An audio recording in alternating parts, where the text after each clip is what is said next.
Better shake your groove thing, Tinky Winky. Teleport us to Mars, because it's another week of madness on All Stars 9. I have no idea what we're doing anymore, and honestly, I don't really care. I am loving it.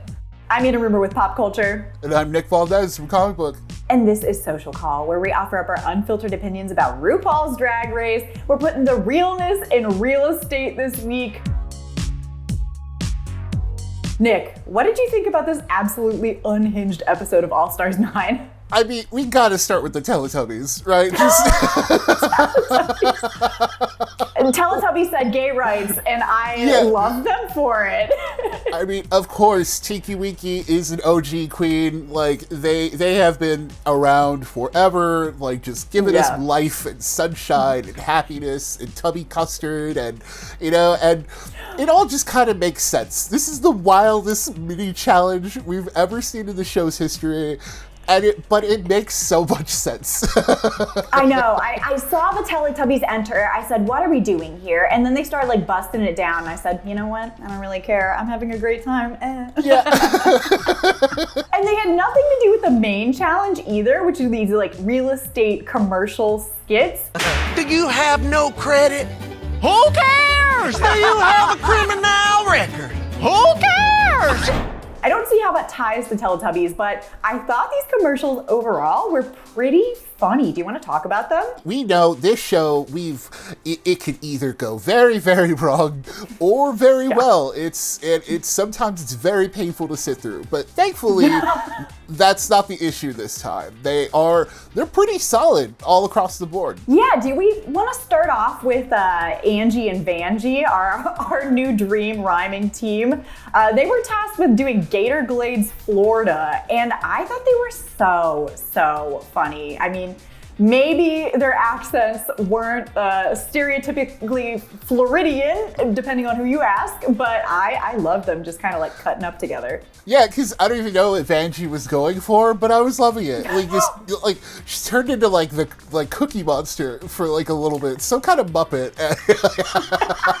Vanjie is a Muppet. Hard not to love. Hard not to love. And they were just so like perfectly country, and the Florida accent fight was so funny, but we don't have to get into that because I don't know what Floridians sound like either. Let's talk about Jorgeous and Mick next though. They were doing Frosty Bits Antarctica, and man, I kind of wish I was in Antarctica instead of having to watch that sketch because it was just kind of a flop. It wasn't so bad that it was iconic, it was just meh. They're both super cute in it, so it's just like, this is fine. It was fine. It's not the worst thing we've ever seen, but it's far from like the best one in the episode. It's definitely the worst of the four.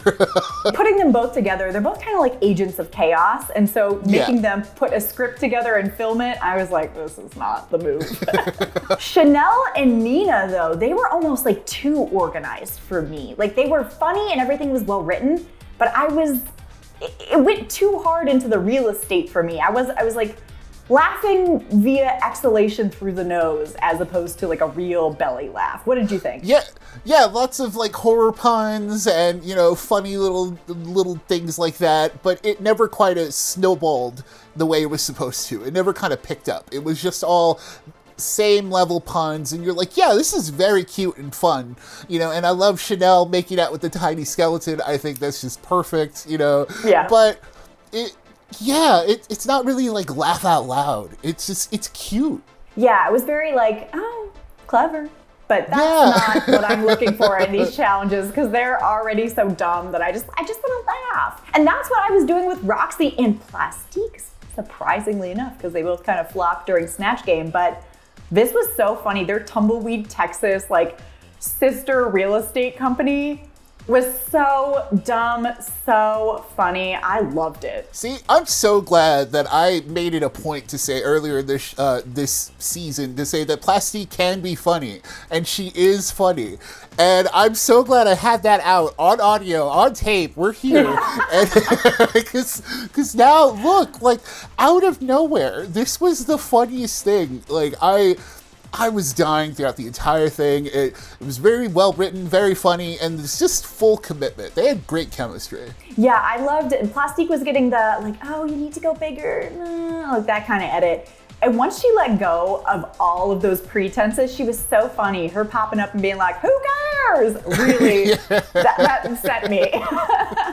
Good It for really her. did. Good for them. Like this was a great challenge for both of them. And you know, that's kind of the way with the runway too, because Roxxxy kind of needed this big challenge because her runway, I don't know. Like, let's talk about it. Yeah, let's talk about it, because it's day to night reveal, whatever that means, as long as it includes the reveal. And Roxxxy's was very literal in that it was like literally day to night, and it was a reveal. And she did make it, which was cool, but it was more on the meh end for me. What did you think? Maybe it reads better in the actual runway, but here, like watching it on screen, it's kind of washed out, and that's unfortunate. Roxxxy is very talented. She clearly put that together. It's very good. It's just not as good as some of the other outfits we see. Even Plastique's, I mean, she described hers as geisha de chromatica.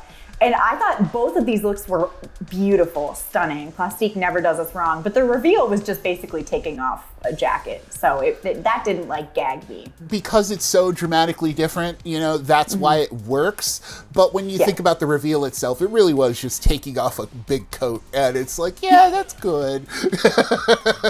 Okay, we see that. And that's how Vanjie's was too. She went from the shopping montage Pretty Woman outfit to the like gala opera Pretty Woman outfit. And yes, it was just kind of taking off a button-up dress, but I just loved both of those outfits, and I loved the reference. So that did make it into the top for me. So maybe I'm being a hypocrite. There's just a little more cohesiveness to it, and it just kind of works better. Like the reference too, and she's so pretty. Like it's such a different look for Vanjie too on top of it. It's just, it's very, very good. I was appreciative of that. It's the same for Chanel, who had two dramatically different looks. Like they're not my favorite of the runway this week, but when she came out, I didn't know how the reveal was going to go. So in terms of reveal, that was one of my favorites. Now, I think the person who did the reveal was 𝐿𝐻𝐿𝐻𝐿. I mean, this was the only person who really got like creative with the reveal.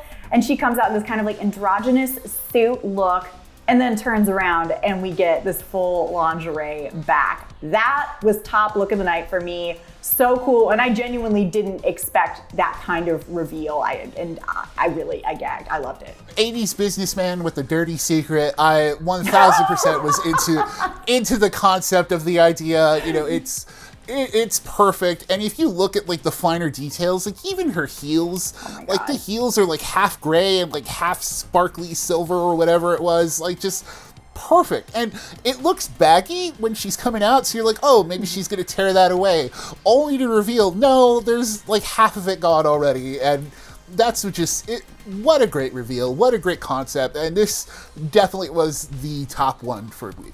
Although it didn't really matter in the end, it was mostly weighted on the skits this week because it's Plastique and Roxxxy in the top two. And they do like a fine lip sync to Super Freak that Roxxxy wins. I agree that she did win. And even if she didn't, it led to this really iconic moment where she was like giving us Oscar winning, Tony winning, Emmy winning, the other one winning performance of being really devastated about snipping one of her sisters. I gagged, Nick. This is the moment of the season. It's okay, I promise. No, it's okay. You did amazing. This is why we were so excited to see Roxxxy again. Roxxxy is just incredible television. There's a turning point each season that she just becomes like Roxxxy Andrews, right? And it's just here now. It's clearly it. Just the drama, just so she comes in just being like, I'm good this season. I'm good. And then she's trying to snip Angeria and then pretending that she didn't, even though she definitely knew where she was. Like, what was this other than pure drama and camp? There's no way she didn't know Angeria was behind her when she stopped. That's some nonsense to me. But you know what? If Roxxxy says she didn't know, she didn't know. I'll believe her, right? Sure, whatever. Those lashes could obscure her peripheral vision. What do I know? Angeria was so mad though. I wonder, because Roxxxy does end up snipping 𝐿𝐻𝐿𝐻, being like, well, all your badges and stuff like that. Was this all a plan to snip 𝐿𝐻𝐿𝐻 without seeming guilty? Or like, did she really want to snip Angeria again and then kind of chickened out because Angie was pissed. Like, I have no idea what we were doing, but I loved watching it. What an icon. I cannot wait to see the discussion about this next week. And it's the roast, so it's perfect timing for everyone to come for Roxxxy over all this drama. I think it's gonna be a really great episode. So make sure that you like and subscribe down below, and then let us know what you think was going on in the comments. Until next time, head over to popculture.com for everything entertainment, and then we will see you next week. Goodbye, everyone.